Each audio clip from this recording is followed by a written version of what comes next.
Relation. Neha खुले विचारों वाली लड़की थी। अरे नेहा, क्या दिन में सोती है?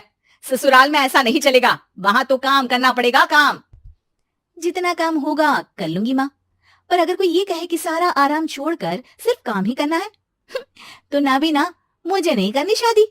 अरे कैसी बात कर रही हो? अच्छा चलो जाकर नहा लो, मैं नाश्ता लगा देती हूँ, फिर तुम्हें कॉलेज भी तो जाना है। नेहा कॉलेज के लिए निकल जाती है।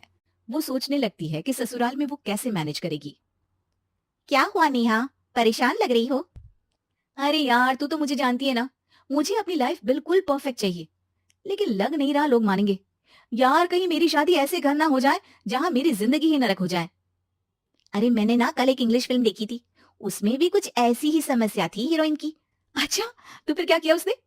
उसने तो अपने होने वाले पति से साफ साफ कह दिया कि वो पहले उसके घर कुछ दिन तक बिना शादी के रहकर देखेगी, और अगर ठीक लगा तो ठीक, वरना तेरे मेरे रास्ते अलग। अरे हाँ यार, ये तो बिल्कुल सही आइडिया दे रही है तू मुझे।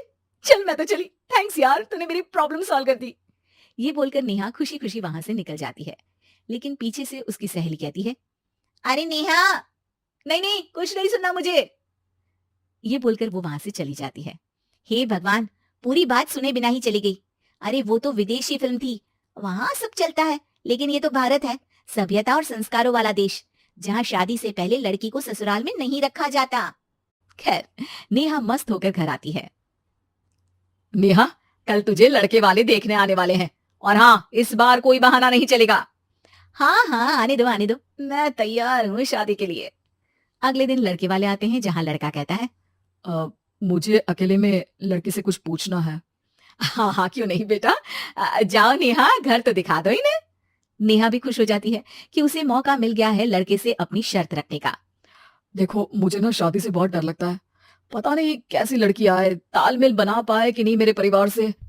मैंने कई घरों में रोज का क्लेश होते देखा है। तुमने तो मेरे दिल की बात कर दी। मैं भी यही सोच रही थी कि भाई सास तो अच्छी होनी चाहिए, पति सपोर्ट करे ना करे, रहना तो पूरे दिन सास के साथ है।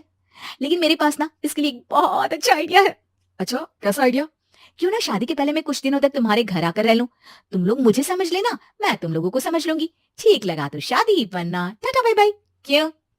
लड़के को नेहा की बात में दम लगता है, वो घर के सभी लोगों के सामने नेहा की बात रखता है। अरे पागल हो गई है क्या, ये कैसी शर्त है? अरे शादी से पहले मैं क्यों तुझे किसी और के घर भेजूंगी रहने? अरे लड़की के ख्याल तो 20 साल आगे के हैं, इतनी भी खुले विचारों वाली लड़की नहीं चाहिए हमें। अरे माँ, क्या बुरा और गलत बोल रही है ये? रहना तो हम दोनों का है ना, कल को कोई परेशानी आई तो तुम सब तो ये बोलकर निकल जाओगे कि जिंदगी तुम लोगों को ही निभानी है, तुम लोगों को जो करना है करो। तब क्या करूंगा बताओ? सबके समझाने पर वो लोग मान जाते हैं। वाह, मैं 2-3 दिनों में पैकिंग कर लूंगी, तो आकर मुझे ले जाना। और नेहा पहुंच जाती है विशाल के घर। हाँ वाओ, ये रहा तुम्हारा कमरा। इस घर में तुम एज अ गेस्ट रहो, लेकिन माँ तुम्हें बहू की तरह ही ट्रीट करेंगी, और तुम भी उन्हें सास की तरह ही रखना। बस फिर क्या था, शुरू हो जाता है लिव इन सास बहू का ड्रामा। अरे चाय तो बना दे बहू। जी सासू माँ, अभी लाई। नेहा चाय लेकर आती है कि बस चाय लेकर आई हो, इसके साथ पकोड़े भी ले आती। लेकिन आपने तो बताया ही नहीं कि आपको चाय के साथ पकोड़े भी चाहिए। हाँ हाँ, अब तो पता चल गया ना। रात को खाना खाने के बाद नेहा किचन में खटर पटर कर रही होती है। क्या हो रहा है वहां नेहा? माँ जी, मैं ना रात को अदरक वाली चाय पीकर सोती हूँ, ये मेरी आदत है। अच्छा, तो जरा मेरे लिए भी बना देना। दोनों सास बहू रात को चाय पीती हैं। अगले दिन, नेहा, मैं मंदिर जा रही हूँ, मेरी साड़ी निकाल कर बेड पर रख दे। नेहा सास के लिए साड़ी निकाल कर रख देती है। वो देखती है कि उसके आने के बाद से सास ने घर का कोई भी काम करना छोड़ दिया है। यार मैं क्या करूं, ऐसा ससुराल तो मुझे नहीं चाहिए था जिसमें मैं ही सारा काम करूं।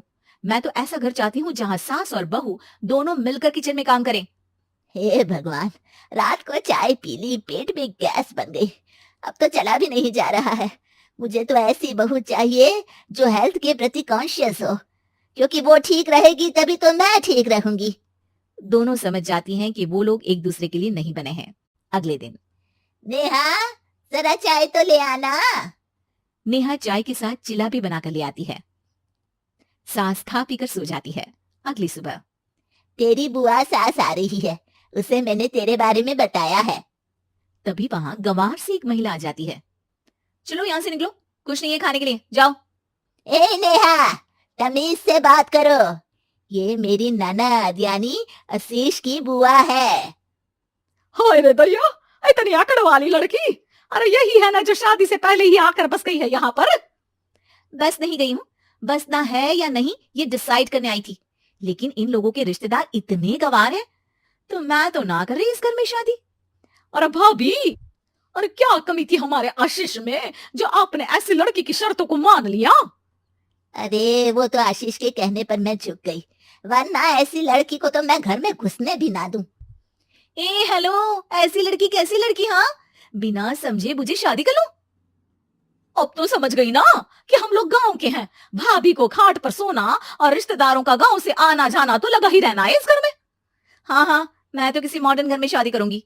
ये बोलकर नेहा वहां से चली जाती है। अपने घर में आकर नेहा कहती है, ना माँ ना, लिव इन में रहकर देख लिया, ये गांव के लोगों का कोई भरोसा नहीं है। खैर, नेहा की शादी एक मॉडर्न घर में हो जाती है, जहां सास कहती है, हे नेहा, मैं टेनिस खेलने जा रही हूँ, आओ तो जूस बनाकर रखना, और हाँ, वॉलनट्स और ओट्स भी बना लेना। जी माँ। माँ मॉम बोलो डार्लिंग, माँ इज ओल्ड फैशन। बेचारी नेहा सर पर हाथ रख लेती है। हे भगवान, ये सास तो सास ही होती है, गांव की हो या शहर की।